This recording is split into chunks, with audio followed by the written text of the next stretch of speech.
লোকসভা এবং রাজ্যসভাতে যখন 370-কে ডিমোলিশ করা হয়েছে তখন থেকে লক্ষ লক্ষ কোটি টাকা জম্মু কাশ্মীরে খরচা করা হচ্ছে।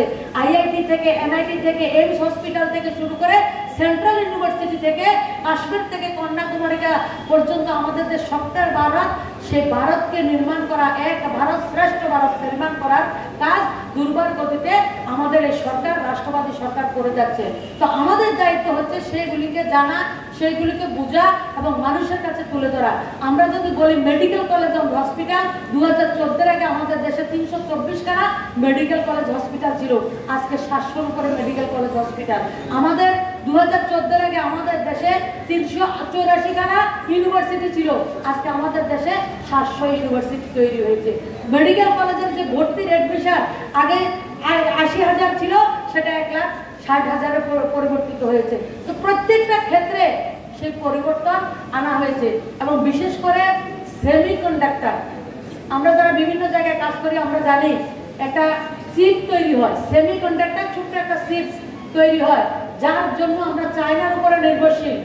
আমাদের দেশ গত 2023-এর মাননীয় প্রধানমন্ত্রী যখন আমেরিকাতে গেছেন, 23-এর জুলাই আগস্ট মাসে আমেরিকার সঙ্গে চুক্তি হয়েছে, অনেকগুলি চুক্তি হয়েছে, তার মধ্যে হচ্ছে একটা সেমিকন্ডাক্টর। যে আমরা ভারতের সেমিকন্ডাক্টর শুধু 20 টাকা, 25 টাকা, 50 টাকা, 60 টাকা, 100-150 টাকার একটা টেকনোলজি আমাদের কাছে নেই।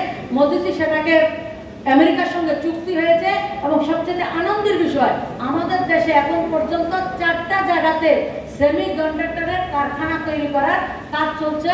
এবং একদিনে মোদিজি 1.5 লক্ষ কোটি টাকার সেমিকন্ডাক্টরের যে পার্টস তৈরি হবে, ছোট্ট একটা চিপ তৈরি হবে 50-60 টাকা, 100 টাকা, 200 টাকা, 1.5 লক্ষ কোটি টাকার ফ্যাক্টরি কারখানার উদ্ঘাটন করেছেন দুটা গুজরাটে।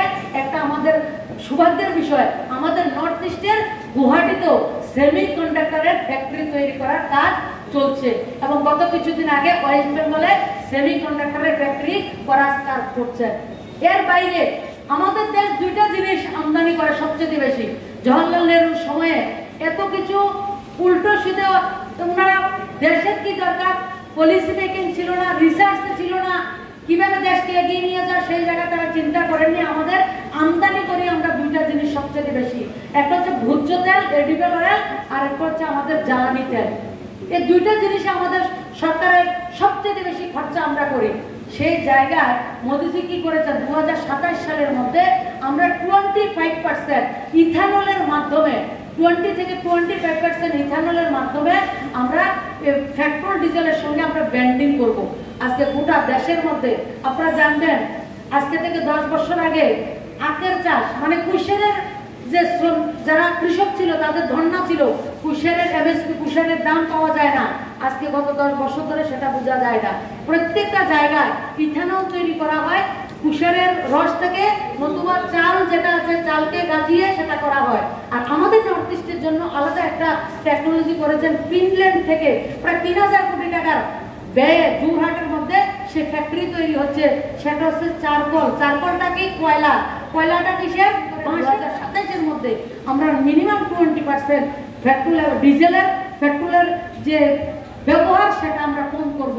মানে দেশকে কিভাবে এগিয়ে নিয়ে যাওয়া যায় এবং লম্বা কিভাবে চিন্তা করে আমাদের দেশকে শক্তিশালী করা যায়, আর্থিকভাবে কিভাবে আমরা স্ট্যান্ডার্ড হতে পারি, সেই লক্ষ্যে সরকারটা প্রত্যেকটা মুহূর্তে প্রত্যেকটা জায়গা দিয়ে কিভাবে আমাদেরকে একটা পরিবারের মা বাবা যেমন চায় তার ছেলে মেয়েকে ভবিষ্যৎ কিভাবে নির্মাণ করা যায়, আমাদের রাষ্ট্রপ্রধান যারা রয়েছেন, রাষ্ট্রের নেতৃত্ব সবাই চাইছেন আমরা 140 কোটি দেশের মানুষ যাতে আমরা নিজের পায়ে দাঁড়াতে পারি এবং 2047-এর মধ্যে যাতে সমস্ত পৃথিবীর সর্বশ্রেষ্ঠ শক্তিশালী রাষ্ট্র হিসেবে আমরা পরিগণিত হই। শিক্ষা, সংস্কৃতি, ব্যবসা, বাণিজ্য, অর্থ থেকে শুরু করে বিল্ডিং নির্মাণে 1 নম্বর হতে হবে, টেক্সটাইল উৎপাদনে 1 নম্বর হতে হবে, সেমিকন্ডাক্টরে 1 নম্বর হতে হবে, জাহাজ নির্মাণে 1 নম্বর হতে হবে, এয়ারপোর্টে 1 নম্বর হতে হবে, মেট্রো ট্রেনে 1 নম্বর হতে হবে, বন্দে ভারতে 1 নম্বর হতে হবে। প্রত্যেক জায়গায় একটাই টার্গেট, একটাই মন্ত্র, ভারতকে জগৎ সবে শ্রেষ্ঠ আসন এবং বিশ্বের মধ্যে 1 নম্বর বন্ধু আমরা ভারত করতে হবে। এটাই আমাদের মন্ত্র, এটাই আমাদের সংকল্প। সে সংকল্পকে চরিতার্থ করতে গেলে আমরা যারা ঘরের মধ্যে রয়েছি, আমরা এদিকে কেউ ওয়ার্কার না, আমরা সবাই লিডার।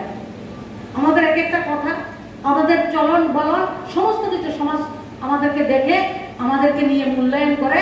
আমরা যাতে সেইগুলির দিকে নজর রাখি, নিশ্চয়ই আপনারা রাখেন, সেগুলির দিকে নজর রাখবেন। এবং আমাদের সঙ্গ শক্তি কলেজুগম যেটা বলছি, আমরা যত শক্তিশালী হব আমাদের সংগঠন শক্তিশালী হবে। আমাদের সংগঠন শক্তিশালী হলে ভারত শক্তিশালী হবে। বিজেপি শক্তিশালী না হলে ভারত শক্তিশালী হবে না, পরিষ্কার বলছি। আর আমরা শক্তিশালী হব, আমাদের প্রজন্ম থাকবে। আমরা শক্তিশালী হব না, আমাদের অবস্থা কিন্তু খুব খারাপ হবে। ফেসবুকে লড়াই করে আপনারা শক্তি যোগাতে পারবেন না। যারা ফেসবুকে লড়াই করেন, আপনারা ফেসবুক থেকে নেমে জমিনে আসুন। ফেসবুকে লড়াই করে